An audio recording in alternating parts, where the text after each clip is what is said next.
কতবার দোয়া ইউনুস পাঠ করলে গাইবী সাহায্য পাবেন আপনি? আল্লাহ রাসূল সাল্লাল্লাহু আলাইহি ওয়াসাল্লাম তিরমিজি শরীফের বর্ণনা বলেন 3505 নম্বর হাদিস। আল্লাহ রাসূল বলছে, যারা দোয়া ইউনুস পাঠ করে আল্লাহ পাকের কাছে কোনো কিছু চায়, আল্লাহ পাকের কাছে সাহায্য প্রার্থনা করে, আল্লাহ রাব্বুল আলামিন সঙ্গে সঙ্গে তাকে সাহায্য নাজিল করে। অনেক মুহাদ্দিস, অনেক মুফাসসির এই আয়াতটাকে, এই দোয়াটাকে দোয়া ইউনুসও বলে থাকেন। এটা আল্লাহ রাব্বুল আলামিনের গাইবী সাহায্য পাওয়ার একটি অন্যতম একটি দোয়া।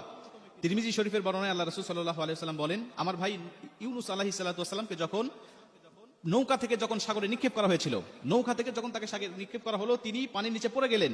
পানির গভীরে যাওয়ার পরে তাকে মাছ খেয়ে ফেললেন। তিনটা অন্ধকারের মধ্যে তিনি পড়ে গেলেন, পানির অন্ধকার, মাছের অন্ধকার, রাতের অন্ধকার। তিনটা অন্ধকারের মধ্যে থাকলেন, কোথাও কোনো সাথী ছিল না, তার কাছে কোনো সাহায্য করার মতো কোনো মানুষ ছিল না। তিনি জানতেন যে আমাকে আল্লাহ পাক ছাড়া কেউ সাহায্য করতে পারবে না। তখন ইউনুস আলাইহিস সালাতু ওয়াসালাম আল্লাহ পাকের কাছে দোয়া ইউনুস পাঠ করতে লাগলেন। তিনি বলতে থাকলেন, লা ইলাহা ইল্লা আনতা সুবহানাকা ইন্নী কুনতু মিনাজ জালিমিন। হে আল্লাহ, তুমি ছাড়া কোনো মাবুদ নাই, তুমি মহান, তুমি পবিত্র। আল্লাহ, আমি জালিম হয়ে গিয়েছি, আমি নিজের উপরে জুলুম করেছি। আল্লাহ, তুমি ছাড়া সাহায্য করার মতো আমার কেউ নাই। আল্লাহ রাব্বুল আলামিন তাকে মাছের পেট থেকে আল্লাহ পাক তাকে হেফাজত করলেন। আল্লাহ পানির অন্ধকার থেকে তাকে আলোতে নিয়ে আসলেন, রাতের অন্ধকার থেকে আল্লাহ দিনের আলো দিলেন। তিনি মুক্তি হয়ে গেলেন, তিনি আল্লাহ পাকের শুকরিয়া আদায় করলেন।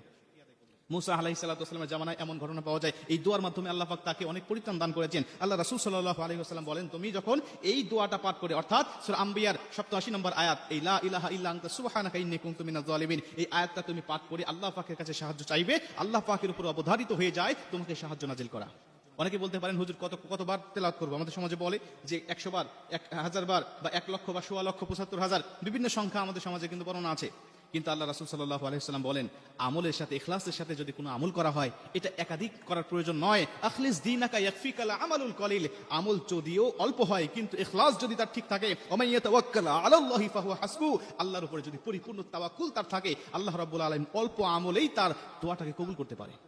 আপনি একবারও যদি আপনি ইখলাসের সাথে পাঠ করতে পারেন, একবার যদি আপনি ইখলাসের সাথে আদায় করতে পারেন যে আল্লাহ রাব্বুল আলামিন অবশ্যই আমাকে সাহায্য করবেন, এই আশা আপনার উপরে আছে, আল্লাহ পাকের উপরে আছে, এই বিশ্বাসটুকু যদি আপনার অন্তরে থাকে যে আল্লাহ তুমি ছাড়া তো সাহায্যকারী কেউ নাই, তুমি তো কোরআনের মধ্যে ওয়াদা দিয়েছো, তুমি তো বলে দিয়েছো তাতানাজ্জালু আলাইহিমুল মালাইকা আল্লা তাখাফু ওয়া লা তাহজানু ওয়া আবশিরু বিল জান্নাহ, আল্লাহ তুমি ফেরেশতা দিয়ে আমাকে সাহায্য করার ওয়াদা তুমি দিয়েছো। আল্লাহ তুমি আমাকে সাহায্য করো, আল্লাহ এই বিপদ থেকে তুমি আমাকে রক্ষা করো। আমার দেওয়ালে পিঠ থেকে গেছে, কেউ আমাকে হেফাজত করার মতো নাই, আমি ঋণে জর্জরিত হয়েছি, আমি কষ্টের মধ্যে পতিত হয়েছি, আমাকে সমাজের মানুষ দেখতে পারে না, আমি অনেক সমস্যার সম্মুখীন হয়েছি। আল্লাহ তুমি না চাইলে আমাকে কেউ এই সমস্যা থেকে পরিত্রাণ দিবে না, আল্লাহ তুমি আমাকে পরিত্রাণ দাও। আল্লাহ পাকের কাছে একানিষ্ঠভাবে কায়নু বাক্যে যখন আপনি ইখলাসের সাথে আল্লাহ পাকের কাছে চাইবেন, আল্লাহ পাক অবশ্যই আপনাকে কবুল করবে, অবশ্যই আপনার দোয়াটাকে কবুল করবে।